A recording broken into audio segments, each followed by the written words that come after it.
다시 여호와 하나님의 말씀이 에스겔에게 임합니다. 2절 말씀입니다. 시작.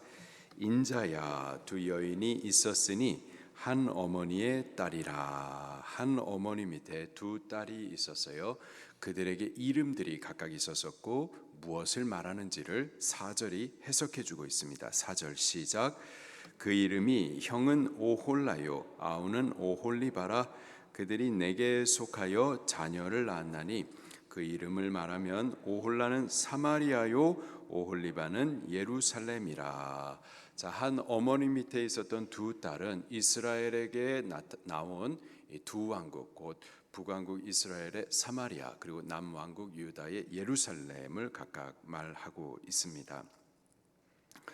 이스라엘은 본래 한 나라였었죠. 사울, 다윗, 그리고 솔로몬 때 각각 40년을 통치해서 총 120년 동안 12개의 지파가 그냥 한 나라를 이루었었던 통일 왕국이었습니다. 그러다가 솔로몬이 하나님 앞에 큰 죄를 범해요. 우상을 섬깁니다. 이 죄로 인하여서 그의 아들 르호보암이 왕이 되었을 때에 나라가 쪼개지고 맙니다. 여로보암을 중심으로 해가지고 12개 지파들 가운데 10개의 지파가 연합을 이루어서 북쪽에다가 다윗 왕국을 배반하고 자기들끼리 나라 하나를 따로 세웁니다. 그 나라가 북왕국 이스라엘이고요. 사마리아를 수도로 세웁니다. 그리고 남쪽에 유다하고 또 베냐민 지파가 유다라는 이름으로 다윗 왕가의 명맥을 이어갑니다. 예루살렘을 수도로 세워두고 있어요. 이 두 왕국에 대하여서요, 4절 중반에 여호와 하나님께서 이렇게 말씀하십니다. 그들이 내게 속하여 자녀를 낳았나니. 내게 속했다, 내 것이다 라는 뜻이에요. 내가 너를 지목하여 불렀나니 너는 내 것이다. 이게 무슨 말이냐면은 이스라엘과 하나님 사이에는요, 언약의 관계가 체결되어 있습니다. 언약 안에서 저들이 영적 부부의 관계가 된 거예요. 하나님이 이스라엘의 남편이시고요, 이스라엘은 하나님의 아내가 된 거예요. 이렇게 영적인 부부의 관계인 겁니다. 그러면 이제 이스라엘은 하나님의 아내로서 하나님께 속한 자가 되는 거고요. 이제 하나님의 아내로서 하나님 앞에 신실하고 또 신의를 지켜가면서 오직 여호와 하나님 한 분만 사랑하고 한 분만 의지해야만 했었던 거죠. 그러나 이스라엘이 여호와 하나님을 신실히 또 신의를 지켜가면서 그분만 사랑하거나 의지하지 않고 영적인 행음, 하나님 외에 다른 신을 섬기는 우상 숭배의 죄악을 범합니다. 이들에 대해서요, 여호와 하나님께서 오홀라, 오홀리바라는 이름들을 각각 주시고 있어요. 오홀라, 오홀리바, 이름의 발음이 비슷하죠. 오헬이라고 하는 단어를 돌림자로 해가지고 각각 이름을 지어 주신 겁니다. 오헬이라고 하면은 성막이라는 뜻이에요. 성막, 장막, 성막. 이스라엘에게 있어서 성막은 성소, 성전이죠. 그래서 오홀라 하면은 그 이름의 뜻이 그녀에게 있는 성막이란 뜻입니다. 그녀에게 있는 성막.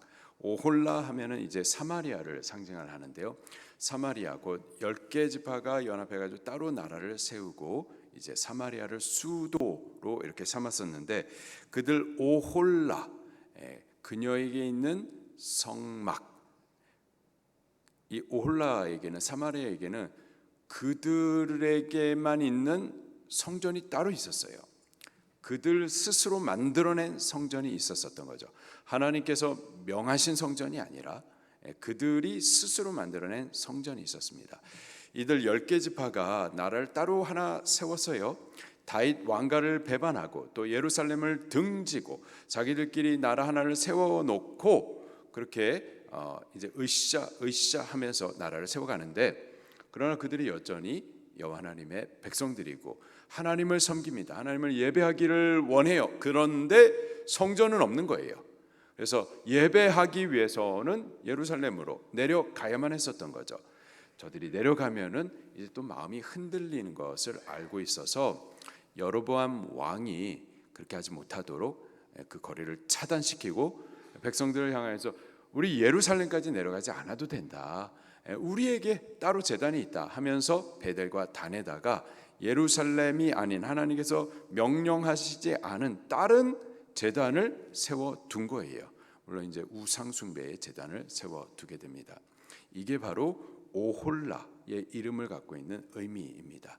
하나님께서 세우시지 않은, 그냥 자기들 멋대로, 자기들 마음대로, 자기들 생각대로, 자기들 편한 대로 제단을 만들어 놓고 우리도 하나님을 예배한다 했었던 그 의미의 이름이 바로 오홀라였었습니다.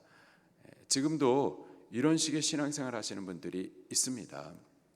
하나님께서 명하시지 않은, 그냥 자기 편리를 따라서 제 멋대로, 제 맘대로 신앙생활 하시는 분들이 있죠. 꼭 무슨 주일을 지켜야만 하느냐, 7일 전체가 다 주님의 날이니까 아무 때나 예배하면 되지 하면서, 꼭 주일에 방주교에 올라가서 예배를 해야 되냐, 인터넷 통해서 예배하면 뭐 그것도 예배지, 꼭 방주교에 가가지고 예배하면 그것만 예배냐, 여행 갔다가 놀러 갔다가 거기 가까운데 교회당 있으면 가가지고 예배하면 되지. 자기 편리를 따라서, 제 생각을 따라서, 제 멋대로, 제 마음대로 그렇게 신앙생활 하는 것, 이게 바로 오홀라의 이름의 뜻인 겁니다. 오홀리바라는 이름의 뜻은요, 오홀리바, 나의 성전이 그녀 안에 있다라는 뜻이에요. 나의 성전이 그녀 안에 있다. 오홀라는 자기들이 제 멋대로 성전을 만드는 거고요. 오홀리바는 여호와의 성전이 그녀에게 있다, 예루살렘에 있다라는 뜻입니다. 정상적인 것 같은데요, 여기 안에도 또 이제 문제가 있는 것이, 예루살렘에 하나님께서 명하신 성전이 있습니다. 그래서 예루살렘에서 저들이 하나님을 예배해요. 근데 문제는 여호와만 예배하는 것이 아니라 여호와도 예배하고 바알도 예배하고 여호와도 섬기고 우상도 섬기고, 그렇게 혼합주의 신앙이 있었던 거죠. 일부에 예배하고 그리고 예배 끝나고 가가지고 조상 제사하고, 1월 1일 날 같이 모여가지고 영시예배 하나님 앞에 올려드리고 그리고 토정비결 보고, 이렇게 혼합주의적인 신앙생활의 그 의미를 담고 있는 이름의 뜻이 바로 오홀리바였었던 거죠. 여기 이 두 왕국들, 그들은 하나님께 속한 자들이었습니다. 아까 전에 설명을 제가 잘 못 드렸는데, 내게 속하여, 여호와 하나님께 속한 자였었습니다. 여호와 하나님이 언약의 관계 안에서 저들의 신랑이 되어지고 저들은 신부가 되어지고, 그렇게 영적인 부부의 관계가 된 거죠. 그러면은 이제 하나님의 신부된 이스라엘은 저들의 신랑된 여호와 하나님, 그분께 신의를 지키면서 여호와 하나님만 사랑하고 의지해야만 하는 거예요. 내게 속했다, 하나님의 아내라는 뜻이죠. 그리고 자녀를 낳았다, 하나님의 자녀를 낳은 거예요. 하나님의 백성이 된 겁니다. 그렇다면 이제 저들은 여호와 하나님만 신실히 섬겼어야만 하는데, 여호와 하나님 외에 다른 신을 우상으로 그렇게 섬겼었던 거죠. 그 우상 숭배의 죄악에 대해서 이제 오늘 본문에 쭉 고발을 해주고 있습니다. 먼저 오홀라, 사마리아를 지금 형이라고 말하고, 오홀리바, 예루살렘을 동생이라고 말하는데, 사마리아가 먼저 하나님을 배반하고 우상 숭배를 했었기 때문에 형이라는 의미로 지금 먼저 기록을 해주고 있습니다. 5절 말씀입니다. 시작. 내게 속하였을 때에 행음하여 그가 연애하는 자 곧 그의 이웃 아수르 사람을 사모하였나니, 오홀라가 내게 속하였다, 내 아내다라는 뜻이죠. 하나님의 언약의 관계 가운데에서 하나님은 저들의 남편, 또 오홀라는 하나님의 아내, 하나님께 속하였다. 그러면 하나님만 신실히 사랑하고 또 의지했어야만 했었어요. 그런데 행음하였다, 그가 연애하는 자고 그의 이웃 아수르 사람을 사모하였다 말하고 있어요. 계속 읽어볼게요. 6절 시작. 그들은 다 자색 옷을 입은 고관과 감독이요 준수한 청년이요 말 잘 타는 자들이라. 7절 그가 아수르 사람들 가운데 잘생긴 그 모든 자들과 행음하고 그들 누구를 연애하든지 그들의 모든 우상으로 자신을 더럽혔으며. 당시에 아수르는 패권을 갖고 있었던 아주 강대국이었습니다. 때문에 이런 강대국, 세상적으로 잘 나가는 나라, 매력이 있었던 거예요. 그래서 그들을 닮고 싶었었고, 그들이 힘이 있었기 때문에 그들을 의지하고 싶었었고, 그리고 그들을 닮고 싶은 가운데 그들에게 있는 우상까지도 데리고 와가지고 그렇게 섬겼었던 거죠. 9절과 10절 말씀을 보게 되면은 이로 인한 하나님의 심판이 선언이 됩니다. 9절 시작. 그러므로 내가 그를 그의 정든 자 곧 그가 연애하는 아수르 사람의 손에 넘겼더니. 아수르 사람에게 손에 넘겼더니 10절 마지막에 그들이 그에게 심판을 행함이니라. 아수르에게 매력을 느끼고 아수르를 마치 이렇게 신랑 삼듯 그렇게 하나님 앞에 행음하였는데, 결과적으로는 그들이 사랑하고 또 의지했었던 아수르에 의해서 망하게 된다라는 내용을 말해주고 있어요. 자, 북왕국 이스라엘이 먼저 하나님을 배반하고 그렇게 우상 섬기다가 하나님의 심판을 받아 멸망당하는 것을 남쪽에 있었던 유다가 지켜보고 있었어요. 그러면은 두려워해야만 할 거예요. 우상 숭배하면은, 하나님을 배반하면은 이렇게 심판받는구나. 우상 숭배하면은 그 죄에 대한 하나님의 심판이 임하는구나. 나도 우상 숭배하면은, 나도 하나님을 버리고 이렇게 범죄하면 하나님의 심판을 받아 망하는구나. 두려워해야만 할 거예요.